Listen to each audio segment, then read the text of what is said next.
Hey guys, welcome back to my channel, and in this video we'll be discussing the challenge called Pivot. I'm sorry, I totally forgot the last two challenges from Rob Emporium.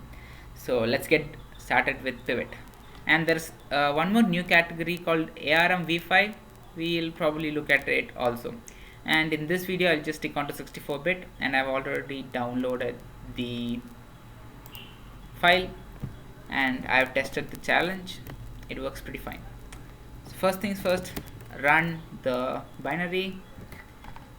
So they are being too generous with us because they say there's a function called red to win which we want to call, and that is in the shared object, and they are over generous because they just give us the place where we want to pivot. So it's like just doing the exploit. So we'll give some arbitrary value inside that.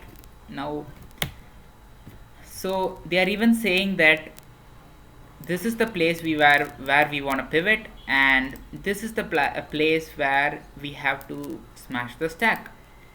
So that's pretty amazing of Rob Emporium because they know we are beginners and we need to learn. So yeah, we'll use GDB data for analyzing pivot, and let's do pd main. So there is actually malloc and free. Malloc is basically allocating heap memory to the program, and free is just the opposite of malloc. It is just freeing the space that's been previously allocated for the program. But what we are interested in is pawnme. So let's dive into pawnme. Yep, pawnme has some kind of printf statements. Might be useful or may not be. There's a fgets. Let's just break at it, and there's one more fgets. Let's also break there, and we need some repeating pattern which is provided by the pawn tools cyclic function. So we got a pattern of 100 characters or 100 bytes if you want to say, and let's just run the program. Yeah, we hit the breakpoint. So we are on the first fgets. I forgot to copy this. Yep.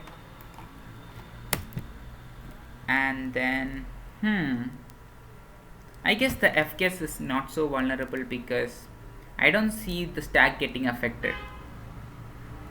So maybe we'll continue and go to the next, maybe just go to the next fgets, and let's see if we have any luck. Amazing, our whole stack has changed, right? So I guess they were right. We have to stack the smash in the second buffer, and we might use something in the first buffer even. But there's a small catch here. We can only write about 24 bytes extra. That is nearly for about 3 gadgets from the return. Can't understand why. Because we don't have arbitrary right. So they are actually saying us to pivot because we can only have 3 gadgets maximum after the second buffer. So we have to somehow store something else somewhere and jump from the second buffer. So that's exactly this challenge. So our exploit will go like this. Let's see the info functions. They told us to go to red to win, so let us see where the red to win. Yeah, red to win is here, and that's a useless function, and there is foothold function. So let's just see what is useless function, because we have to at least call some of the functions from the shared library so that we can eventually get the GOT populated. That is just the global offset table. So PD useful function. So this is being called from the shared library as is the PLT. So we only know this at the runtime. So I guess we might have to call this foothold function. Nice. And so let's see what I've done. So this is basically the exploit. Don't get worried about these things. These are pretty simple to understand. This is just this, you can completely ignore this statement, and exe is our binary and elf is also our binary. That's not really a good way to write an exploit, but I like to do it this way. And this is our libc, that is our shared object. I like to name it libc, and this is basically like attaching GDB during running the script.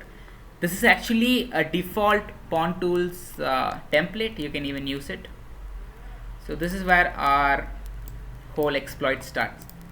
It's pretty easy exploit because we have first pop RAX and exchange RAX and lot of stuff. Let's see where I got that from.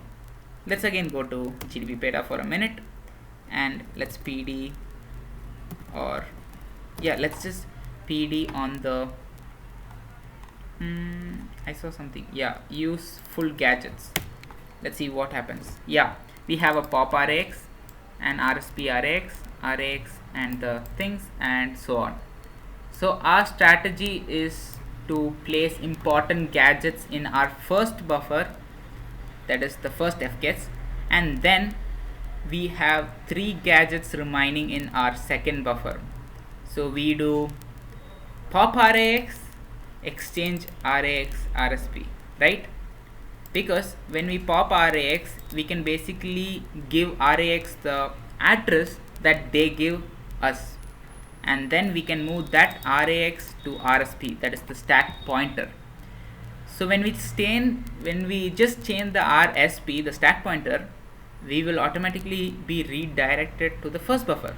So that's the whole point of this idea.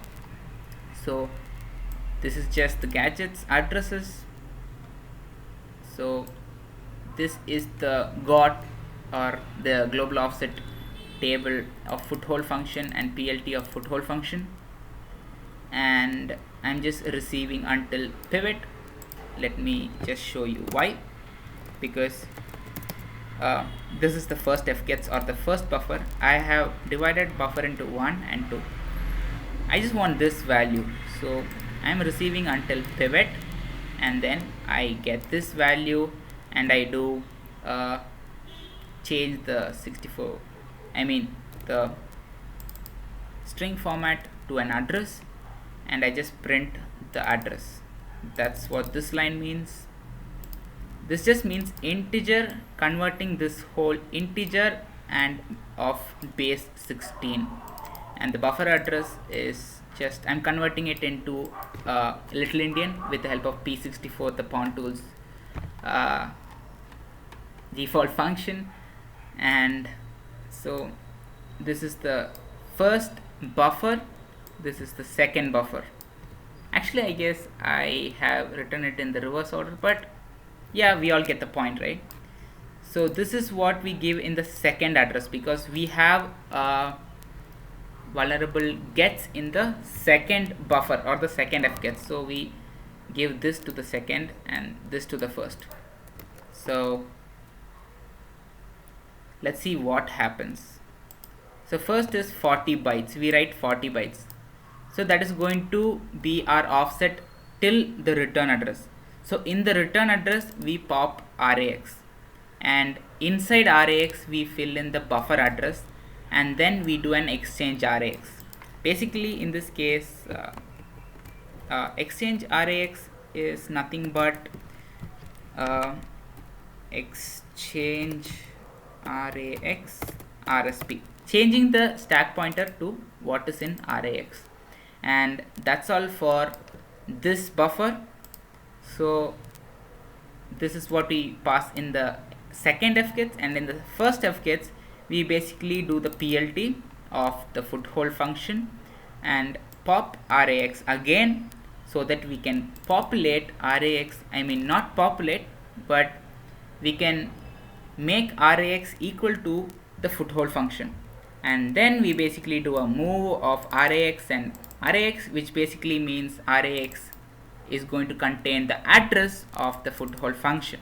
And in pop rbp, does not really make sense, but yeah, why not pop rbp and just a value. To be honest, this is not just a value, this is actually an offset. Let me just show you. So when we do gdb peda on the shad object, we see there is two functions, the foothold functions and the ret to win. We already know this because they said these both functions are from the libc, I mean the shad object. So if we do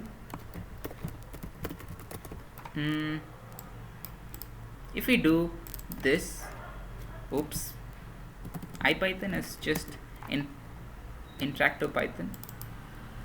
When we do this minus this, we get this, or to be more specific, when I do this in hex, I get this value. So what is this value? It is just the offset of ret to win from the foothold function. So what am I doing here?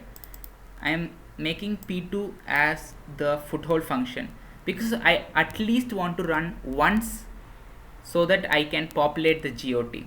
And then next we do pop arrayx to make foothold function inside arrayx, and then arrayx pointing to foothold function, and making rbp the value of our offset to ret to win, and making add arrayx rbp.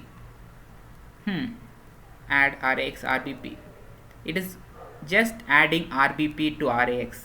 So basically that means the address is equal to the address of foothold function plus the offset. Amazing, right? That is basically our return function. And finally we call the return function. Let's save this and let's run this, and there we get the flag. So hope you liked this video and do share it to all of your friends, and thank you guys.